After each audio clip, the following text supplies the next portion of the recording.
Los Angeles, the Houston Astros were a joke. A literal punchline to whatever baseball joke you could come up with. They were the aristocrats of baseball, something you could say at the end of a long, drawn-out explanation of utter and total baseball incompetence. Say the word Astros, and you would get laughs. The Houston Astros are World Series champions for the first time in the 56-year history.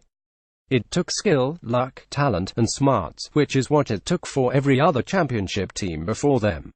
The 2017 Astros were an incredible collection of talent. They were found talent, acquired talent, developed talent, and bought talent. They won 101 games in the regular season, and then they won 11 games after that. When future generations look back at the 2017 season, they won't think, "Now how did that happen?" It makes sense. What with the talent and all. But I want to talk about how bad they were, if that's okay. I can't stop thinking about this. Not a single, solitary Nielsen household tuned in for as long as a few minutes in any given quarter to watch the Astros lose to the Indians for the 105th defeat of the year. The Astros pulled a 0.0 Nielsen rating for a regular season game in 2013. A total goose egg. The next year, it happened again. It was possible to sample nearly 600 Houston households and not find a single one that would turn the Astros on for a second. For perspective, note that about 4% of the population believe that lizard people control the government. 5% believe Paul McCartney has been dead for decades. 0% were willing to watch the Astros on purpose in 2013 or 2014, give or take. And those people should be blamed. The Astros were transcendently terrible. If you want moving images, here's a tidy collection. If you want words, oh, there are words. If you want a single video, this will do for my money. I'm very much into it. This kid losing his innocence just to laugh at how horrible the Astros were. He wasn't wrong. The Houston Astros are World Series champions, though. It didn't take witchcraft or space-age technology. They put out a quiet "we're sucking to get better" sign in front of Minute Maid Park, and they asked for patience, which they couldn't possibly have expected to get. Then they built the foundation.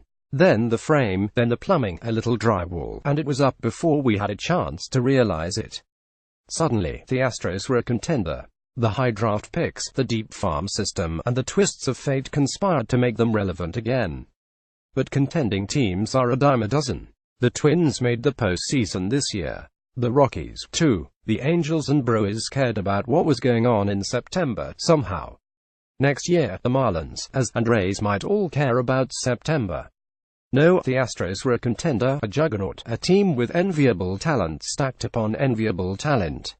It's important to remember how they got the talent. There were the players who required a lot of losing. The Astros lost 86 games to get George Springer. Tommy Manziel started more games as shortstop for them than anyone else in 2010, and that's part of how they got Springer. They lost 106 games in 2011 to get Carlos Correa and Lance McCullers. They lost 107 games in 2012 to get not Chris Bryant, who turned into Ken Giles, who most definitely didn't close out game 7. They lost 111 games in 2014 to almost get Brady Aiken, which is how they ended up with Alex Bregman in a roundabout way, but that was all a huge mess. People are still arguing about it. They weren't all nonsensical losing seasons, though. They built players, too. Charlie Morton was someone available to all 30 teams, but only one of them was creative enough to sign him. Dallas Keuchel was a 23-year-old non-prospect, striking out 5 batters per 9 innings in AA. He was brought up to the majors because the Astros were that bad. The new guard rebuilt him and turned him into a Cy Young winner. They bought players. Brian McCann came over because the Yankees wanted to shed payroll, which is inherently funny. Yuli Gurriel was a high-risk investment, and because of his advanced age, that move didn't have a huge window with which to work. Carlos Beltran and Josh Reddick sure weren't cheap. They traded for players. Justin Verlander was the obvious get, but there were more than that. They gave up a strong prospect to get Evan Gattis. They made a lesser deal with Yaz to get Brad Peacock. Perhaps most importantly, they inherited players from the people who built those 110 loss teams. I keep thinking about Jose Altuve, who was brought up as a sacrificial lamb in 2011, straight from the low minors. Someone from the bad Astros had to recognize him as a diamond in the rough and follow through with that evaluation, signing him and developing him, and all that. Q-Shell was already here and nothing more than a generic organizational arm.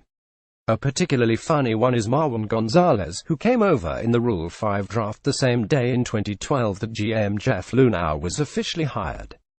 That's a heck of a mint to leave on the pillow for the new guys. It all coalesced into a team of disparate parts that liked each other.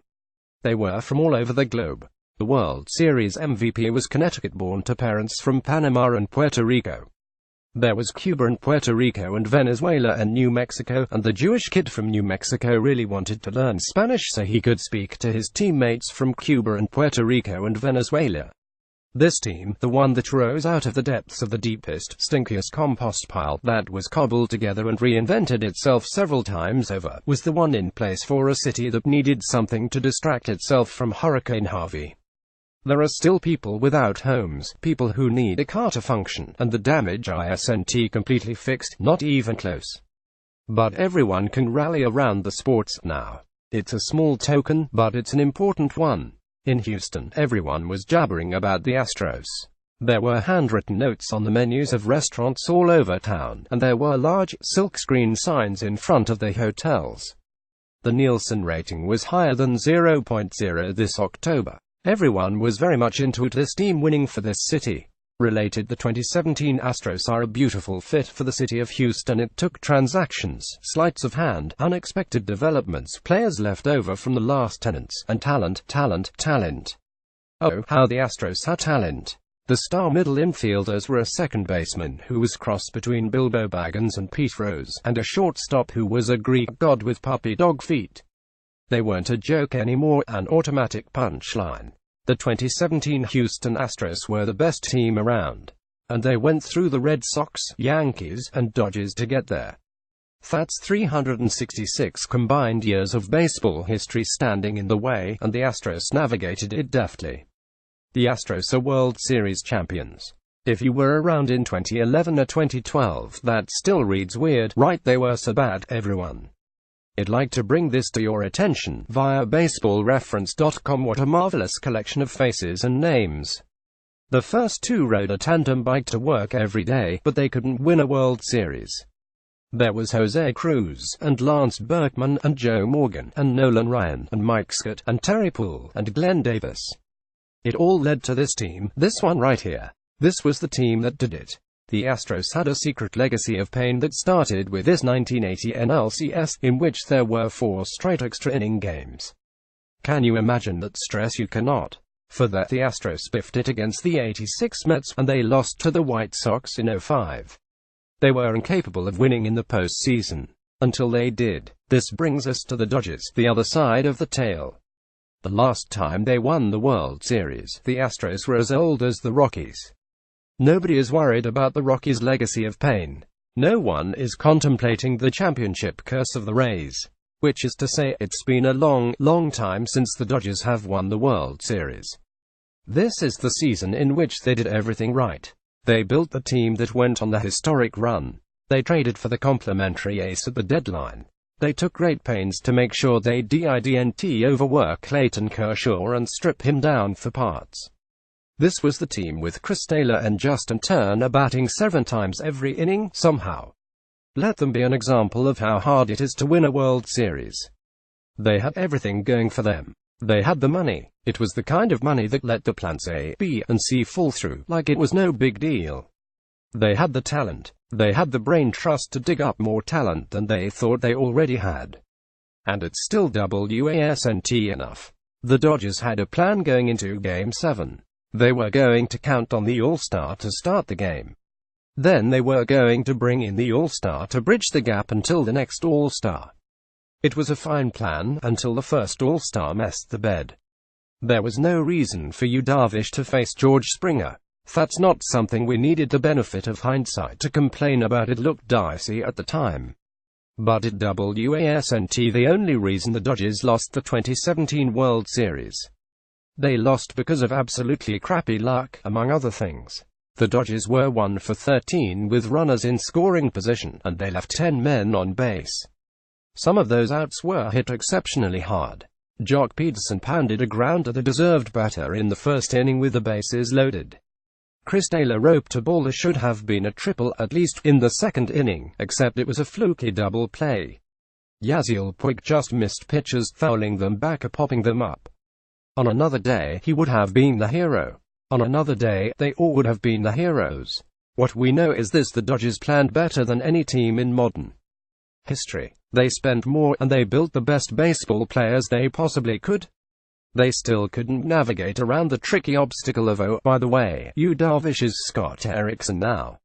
They couldn't overcome the classic baseball booby trap of alley or hitters heat straight and low men. You can spend all the money in the world to create the best team, but baseball can still take your wallet and dump it into a fountain when you aren't looking. The Dodgers are proof of that. The 2017 World Series was a tremendous contest, filled with twists, turns, landmines, and locusts. Game 7 happened to be the most boring of them all, a game with the obvious conclusion telegraphed from the very beginning. Except it wasn't that boring, because you kept waiting for the ninjas to pop out of the jack-in-the-box. You kept waiting for the balloons ball nonsense from games 2 and 5 to pop up again. It never did. The Houston Astros are the World Series champs for the first time in the history. Congratulations upon congratulations to them. Before the game started, the Dodger Stadium, PA was playing Drake at 400 decibels, as they do. It wasn't just any Drake. It was this one. This video could have been a 5-minute loop of the butt slide. Or the quintuple era that captured our imagination back in 2012. Instead, it was a standard hip-hop video with Brian McCann and/or Evan Gattis. And while it was supposed to fire up the Dodgers, ostensibly, it reminded the Astros of where they came from. Dallas Keuchel and Jose Altuve were footnotes on some of the worst baseball teams in history. Now they're champions, actual World Series champions, because they persevered and everyone got a lot smarter around them. The Houston Astros used to be funny. Trust me, really, really funny. Now they're a model franchise, and they have the championship the previous iterations couldn't figure out. The 90s had 2 Inner Circle Hall of Famers, and the supporting cast wasn't too shabby, either.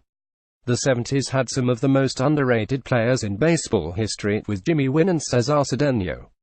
The 80s had Nolan Ryan and Mike Scott and some fantastic chances. This was the team that did it, though. It came with the backdrop of a city trying to rebuild, trying to shake everything off. This was a city with "fuck it, try again" as an unofficial motto. They don't have to try again. The Houston Astros are World Series champions for the first time in franchise history. I'm not going to say they deserved it, because deserve's got nothing to do with it. But it was long overdue. It was long overdue and well-timed.